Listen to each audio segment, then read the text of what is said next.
Hello दोस्तों, कैसे हो सभी को। Good morning. Math bye Yogesh sir channel पर मैं आपका स्वागत करता हूं। देखिए, अपना टॉपिक चल रहा था ज्योमेट्री और ज्योमेट्री में चल रही थी माध्यिका। और माध्यिका में देखते हैं, जब माध्यिका की लंबाई दी गई है, अपन को तीनों लंबाई दी गई है, जब उससे ट्रायंगल बनता है, ये जो ट्रायंगल बना है एबीसी, इसका क्षेत्रफल क्या होगा। तो भाई इसका क्षेत्रफल होता है ट्रायंगल का क्षेत्रफल एबीसी का 4/3 माध्यिकाओं से बने त्रिभुज का क्षेत्रफल। ठीक है, ये आया कैसे, ये चीज मैं आपको समझाने की कोशिश करता हूं। देखिए, जब माध्यिका की लंबाई दी गई है, भाई मान लो माध्यिका की लंबाई, पहली माध्यिका एडी, इसकी लंबाई M1 है। दूसरी माध्यिका बी, इसकी लंबाई अपने पास मान लेते हैं M2। और तीसरी लंबाई अपने पास CF, इसकी लंबाई अपन मान लेते हैं M3। ठीक है भाई, तीन लंबाई दी गई है हमें, और ये जी पर काटती है, ये बिंदु इनका जी।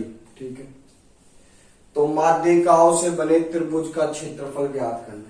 आपको पता है जो माध्यिका होती है उसको केंद्रक 2:1 में बांटता है, बांटेगा।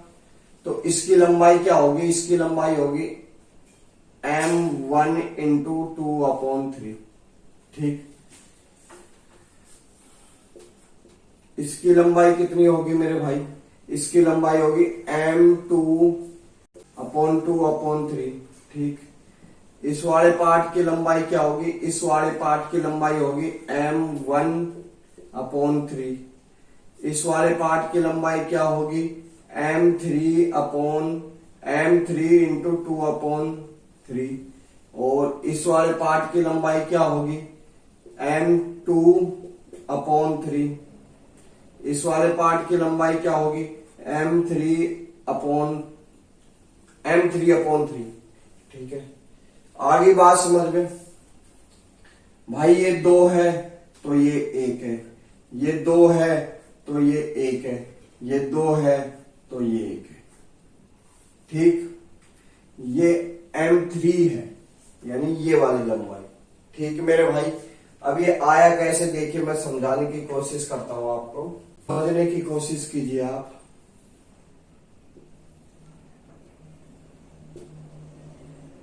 ABC,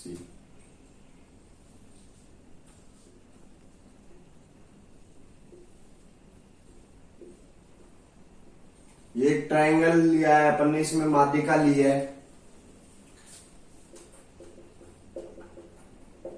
AD M1 थी, BE M2 थी और CF M3 थी। ठीक,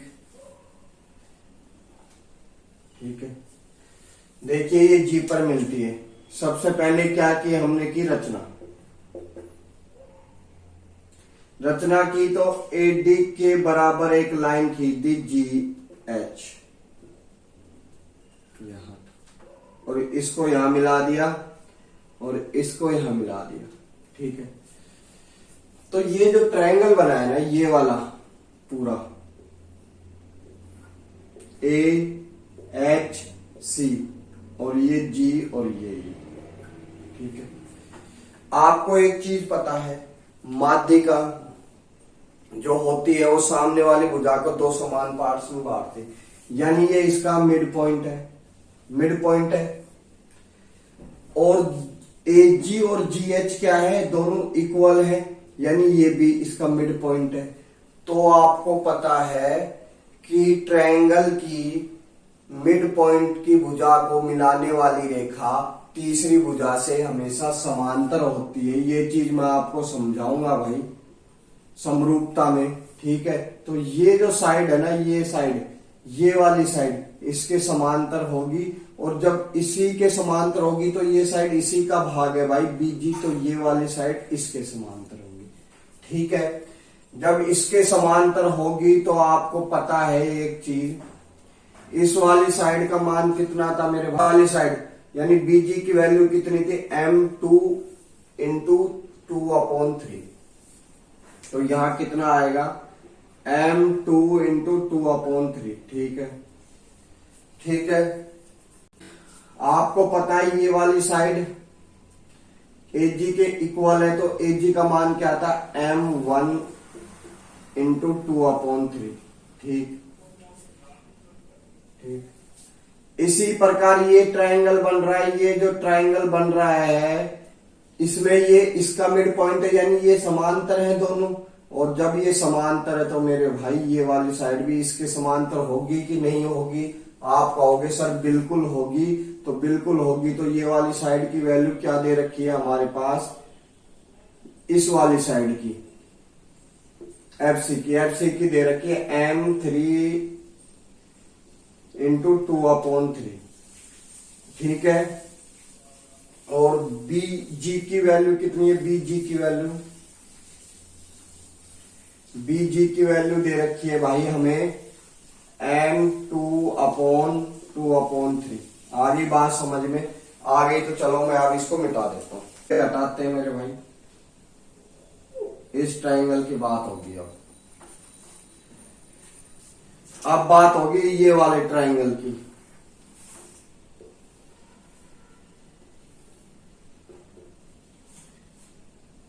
G, B और H।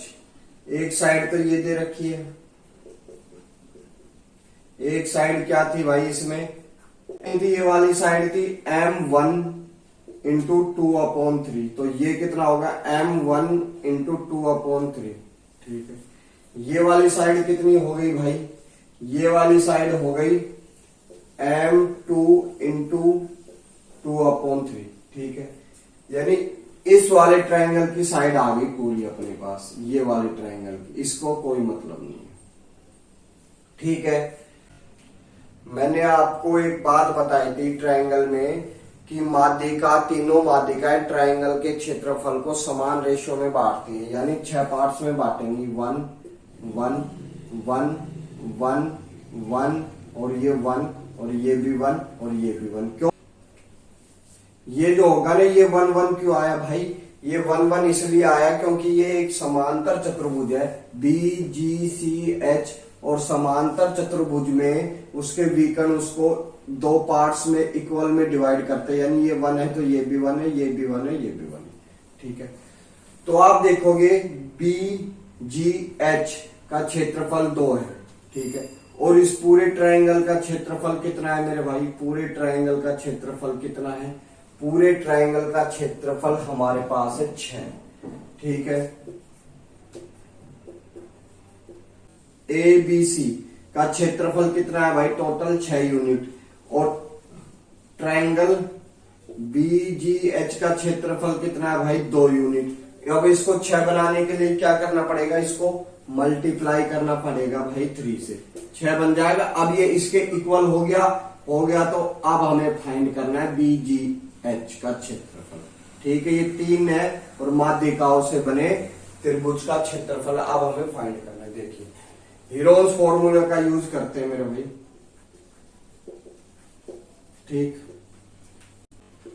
ये क्या आ गया? इसका पेरीमीटर आ गया। ये P की वैल्यू आई है तो S की वैल्यू क्या होगी? इसमें 2 का भाग लगा देते हैं।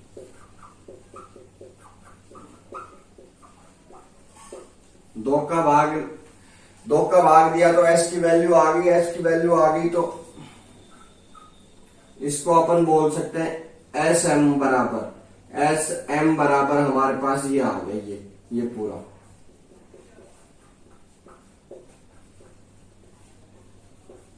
ठीक है। ये हमने बोल दिया। अब फॉर्मूला क्या है भाई? Heron's √x into x minus a, x minus b और x माइनस c। ठीक है। x की वैल्यू कितनी आई मेरे? SM क्या हो गया? 2/3 SM। ठीक है भाई, 2/3 तो रहेगा ही रहेगा। SM कितना आ गया? ये वाला, यानी इस वाले के बराबर हमने SM मान लिया। ठीक है। आई बात समझ में?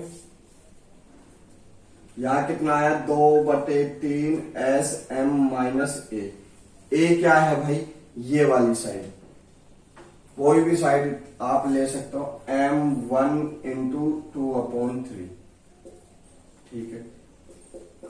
इधर 2/3 S M minus m2 into 2/3, यहां नीचे उतार रहा हूं भाई, 2/3 S M minus m3 into 2/3, ठीक है।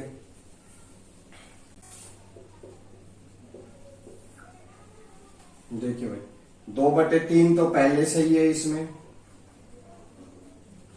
एक 2/3 ये कॉमन आ रहा है, एक ये मतलब इसमें से एक ही पार्ट कॉमन आ रहा है, इसमें से एक आ रहा है, इसमें से एक आ रहा है, यानी 3 बार 2/3 कॉमन आ गया, ठीक है।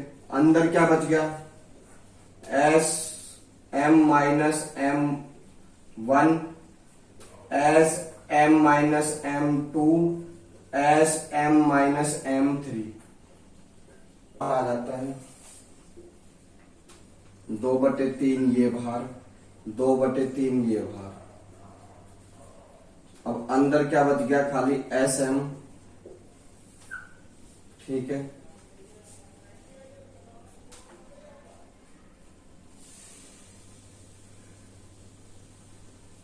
और ये वाला S M minus m1 S M minus m2 और एस एम माइनस m3, ठीक। इसको मैं इरेज कर रहा हूं,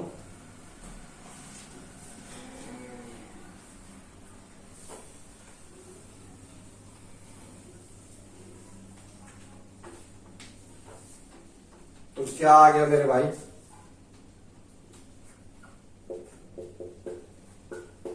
क्या किया था हमने, 3 से इंटू किया था, और BGH का क्षेत्रफल, BGH का क्षेत्रफल ये वाला है, तो 4/9 और S M into S M minus 1 into S M minus m2 और एस एम माइनस m3, ये इसका क्षेत्रफल आ गया। देखिए 3 से 9 को काटा 3 बार, 4/3, और ये माध्यिकाओं से बने, या तो इसको लिख दो या फिर ये वाली लाइन लिख दो, माध्यिकाओं से बने त्रिभुज का क्षेत्रफल, त्रिभुज का क्षेत्रफल।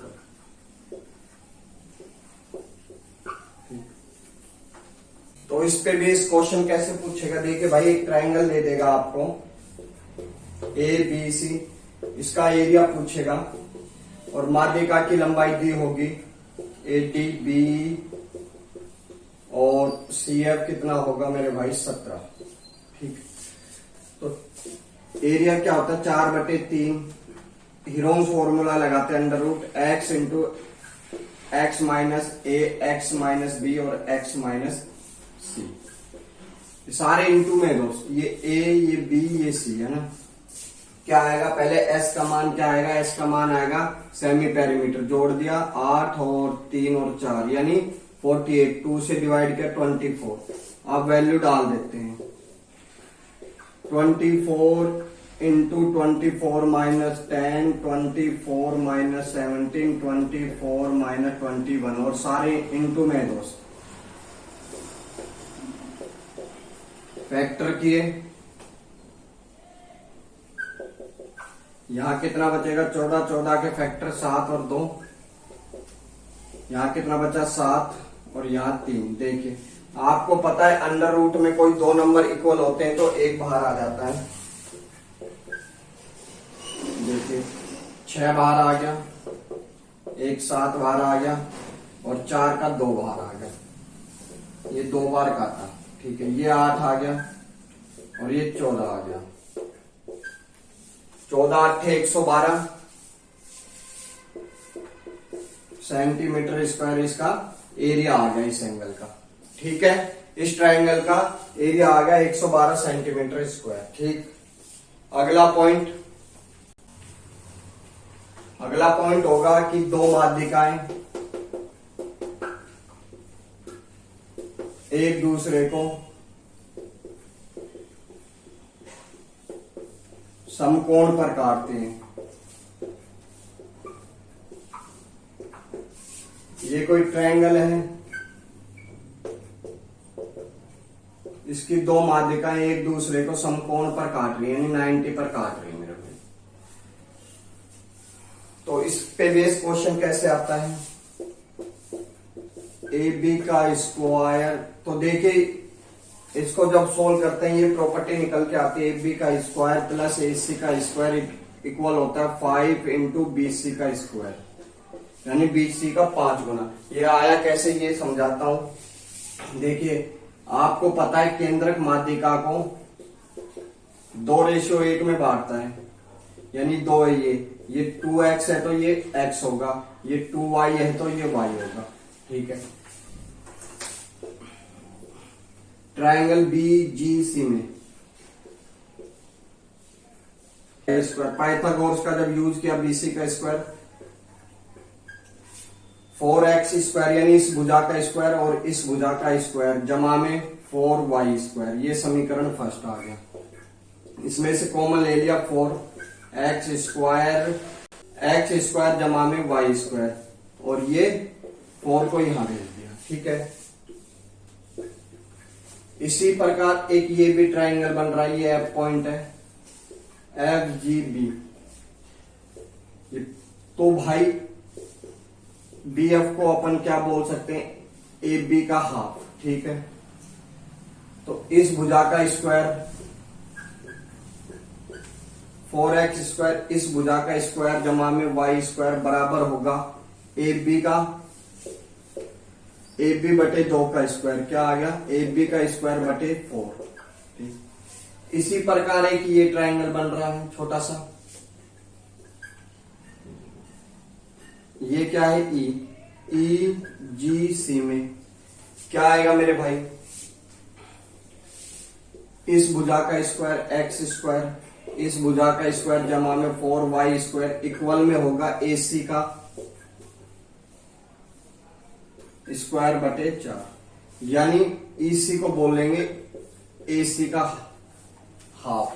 ठीक है, इन दोनों को जोड़ दिया, 2 और 3 को, कितना आ गया देखिए 4 और 1 5 कॉमन ले लिया, 4 और 1 5,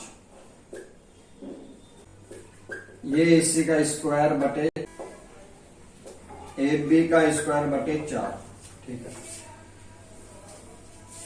इसको क्या बोलोगे, BC का स्क्वायर बटे 4, और ये कितना आ गया AC का स्क्वायर प्लस AB का स्क्वायर बटे 4। 4 से 4 खत्म, अपने पास क्या सामने आ गया, ये प्रॉपर्टी सामने आ गई। बाहर निकल के क्या लिखोगे, 5BC का स्क्वायर बराबर है AB का स्क्वायर प्लस AC का स्क्वायर।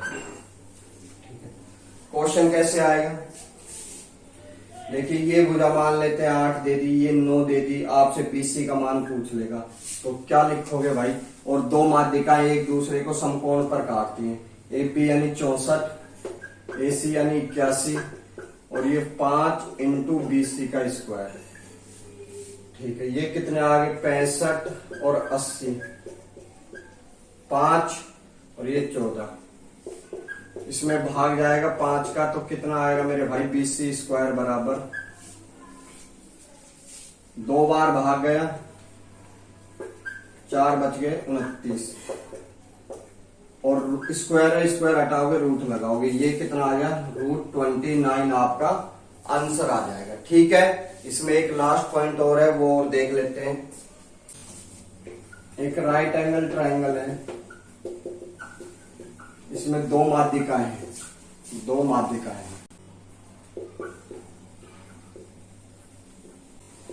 माध्यिकाएं हैं,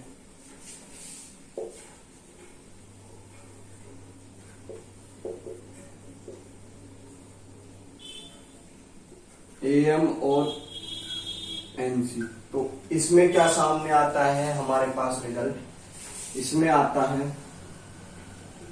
5/4 AC का स्क्वायर बराबर होता है AM का स्क्वायर और CN का स्क्वायर।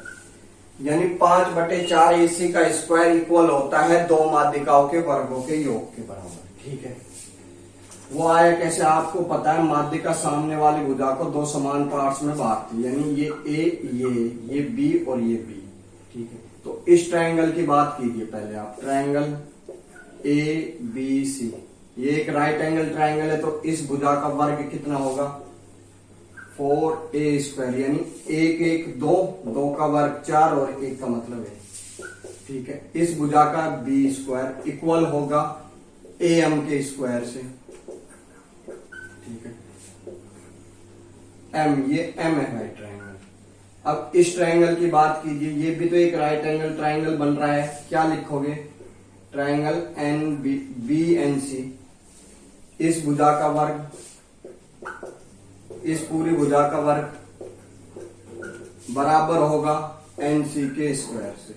इनको जोड़ देते हैं मेरे भाई, क्या आ गया 4 और 1 5, 5 कॉमन ले लिया, AM का स्क्वायर प्लस NC का स्क्वायर। ठीक है, अब इसकी वैल्यू निकालते हैं। इसकी वैल्यू कैसे आएगी, ये पूरे ट्रायंगल की बात करते हैं। क्या आ गया मेरे भाई 4A का स्क्वायर, ट्रायंगल ABC में 4A का स्क्वायर प्लस 4B के स्क्वायर बराबर AC का स्क्वायर। 4 कॉमन ले लिया, A का स्क्वायर प्लस B का स्क्वायर बराबर AC का स्क्वायर। 4 यहाँ है, 4 को डाल दिया यहाँ, यानी इसकी वैल्यू कितनी आ गई 5/4 AC का स्क्वायर बराबर AM का स्क्वायर प्लस NC का स्क्वायर। यानी ये रिजल्ट सामने आया ये वाला। इस पे भी कई बार डायरेक्ट क्वेश्चन आ जाते हैं, कैसे आएंगे, ये मान लेते हैं 8 दे रखा है और एक माध्यिका अपन को मान लेते हैं 3 दे रखी है, तो हमसे पूछ लिया CN का मान कितना होगा, तो मेरे भाई क्या आएगा देखिए, 5 का 5, 4 का 4, 5/4 AC का स्क्वायर यानी 64 इक्वल में AM मान लेते हैं 3 है तो 9, और ये कितना आ गया CN का हमें नहीं पता, सीधा आंसर में सीधा फॉर्मूले में डालेंगे।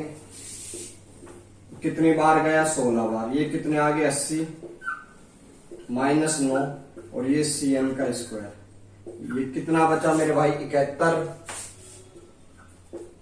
और CN की वैल्यू कितनी आ गई √71। यानी तीसरी जो माध्यिका आई ये, यानी दूसरी जो माध्यिका की वैल्यू आएगी वो √71 आएगी। तो इस टाइप से पेपर में कई बार डायरेक्ट क्वेश्चन आ जाते हैं। तो आज माध्यिका का जो टॉपिक है वो खत्म हो गया है, कल देखेंगे अपन सर्कमसेंटर। ठीक है, और जिनको नहीं आ रही समझ में तो वो पहले की वीडियो जाके देखें कि ये चीज आई कैसे, तो उसमें मैंने पूरा बेसिक से समझाया हुआ है, उनको अच्छे से समझ में आ जाएगी। फिर आप ज्योमेट्री के कोई भी क्वेश्चन, हार्ड से हार्ड क्वेश्चन को इजीली सोल्व कर दोगे। ठीक है, सभी को धन्यवाद और चैनल को सब्सक्राइब कर ले भाई, और वीडियो दोस्तों को फैला दे, अपने वीडियो को शेयर करें। ठीक है भाई, धन्यवाद।